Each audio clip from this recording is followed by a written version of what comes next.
It's interesting that there is what is called in the world of work a learning curve. A learning curve says this. It says when you do a job the first time, it takes you the most amount of time to do it because you're learning how. The second time it takes less. The third time it takes less. The fourth time it takes less. In fact, the learning curve theory says that you can decrease the amount of time by as much as 80% if you do the same job over and over again over a period of time. So batching your tasks is a major time management tool. What does it mean? It means that if you're going to make phone calls, make all your phone calls at once.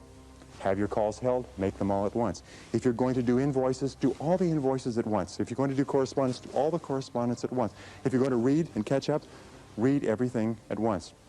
It's been found that if you do this on a regular basis, you'll get so much more done by doing it and concentrating on batches of tasks than if you did not. So batch your tasks whenever you possibly can.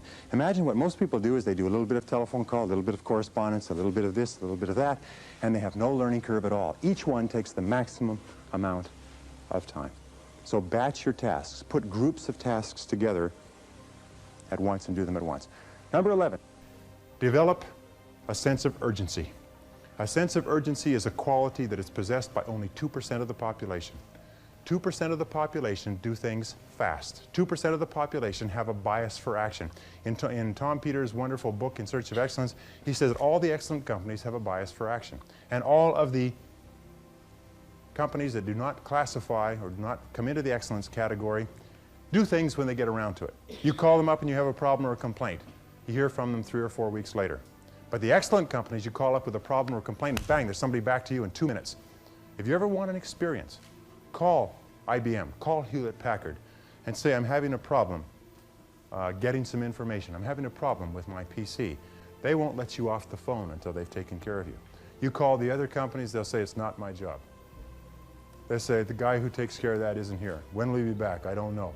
Can you take a message? I don't have a pencil. You know, you've spoken to those people, and then they can't understand why they're struggling. You know that 20% of the companies make 80% of the profits in every industry? Interestingly enough. So develop a sense of urgency. Get the reputation as the person who does things fast. Develop a reputation for speed and dependability, and your future will just open up in front of you. Imagine if you owned a company, and you had 2 people in the company, and both of them were reasonably well talented, both of them were doing reasonably well, except one person had a sense of urgency and did things fast. And every time you give them something to do, they took it and they ran with it like a ball player catching a fumble and running for the goal line. The other person got to it after lunch, or maybe next Monday, or no rush, week's almost over, Thursday afternoon, and so on. Which one would you give additional responsibility to? Which one would you promote? Which one would you spend money training? Which one would you send to places where you needed help? It's always the person with a sense of urgency. I can tell you this, that the sense of urgency for me has been worth hundreds of thousands of dollars. As a consultant, I have been able to save my clients sometimes millions of dollars by acting fast when they've given me a project to take care of, whereas if I had acted even a day later, it could have cost a fortune. And if you'll develop that habit of working fast, that sense of urgency, act now, do it now, do it now, do it now, in selling especially. Somebody calls you up and has a question, get back to them now. Somebody has a problem, get back to them now. Somebody needs something, move on it quickly. If you have to forego coffee breaks or lunch or something else, move fast. If you develop that reputation for speed, it will be worth a fortune to you. You've got to come with willingness. You've got to come with skills. You've got to be willing to learn, willing to change, willing to grow, willing to put yourself out, willing to stand up to the bad weather, willing to pull out the weeds, willing to nurture. That's the only way you get a return. Once you understand these principles, self-interest now truly becomes an exciting challenge, making sure everybody wins. Enlightened self-interest makes sure that everybody wins. Now here's another one. If you want to find, you must search.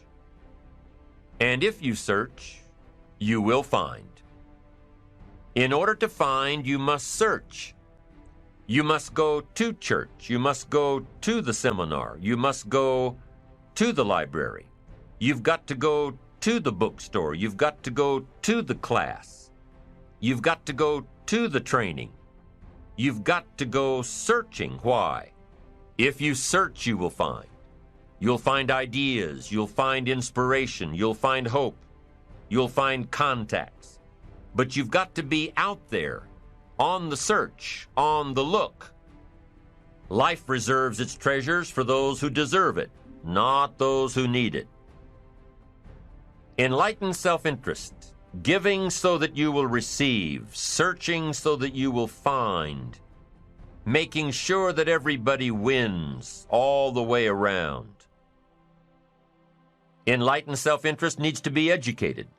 Enlightened self-interest says, I will learn that life is not just the passing of time. I will learn that life is the collection of experiences, ups and downs, highs and lows, laughter and tears. You must decide to act. You must have the discipline to act. Now, here's what's important about discipline. One discipline affects another discipline. All disciplines affect each other. In fact, here's a good philosophical phrase. Everything affects everything else. Nothing stands alone. Don't be naive and say, this doesn't matter. Of course it matters. It all matters. Some things may matter more than others, but everything matters. If you'd rather sleep in than go for a walk around the neighborhood, pretty soon it will matter. If you'd rather spend your money instead of saving it, pretty soon it will matter. If you'd rather put off a letter to an old friend instead of corresponding regularly, pretty soon it will matter. If you'd rather work late every night instead of going home and spending time with your family, pretty soon it will matter. It all matters. Every letdown affects the rest. If you won't walk around the block, you probably won't eat right. And you probably won't buy the books. And you probably won't attend the seminars. And you probably won't spend your money wisely. And after years of this, it all adds up. So the key to reversing this process is to start picking up the disciplines. It does matter. It all matters. When you start changing how you think, how you act, how you treat others, how you treat yourself, when you start responding instead of reacting to life, life will start responding to you.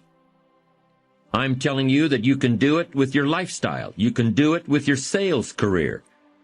You can do it with your management career. You can do it with any part of your life.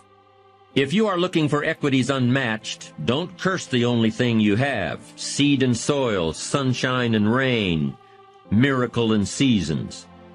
But start processing things like we're covering in this program, and change will take off for you. You cannot believe what can happen in such a short period of time. So you ask yourself, what small changes can I start making today? Well, you can start in your car on your way to work. If you're sitting on the highway, stop-and-go traffic, moving at about 15 miles per hour tops, look at the guy or the lady sitting next to you and give them a smile, or thumbs up, or even wave. Now, some people might think you're a little strange, but hey, you'll feel better.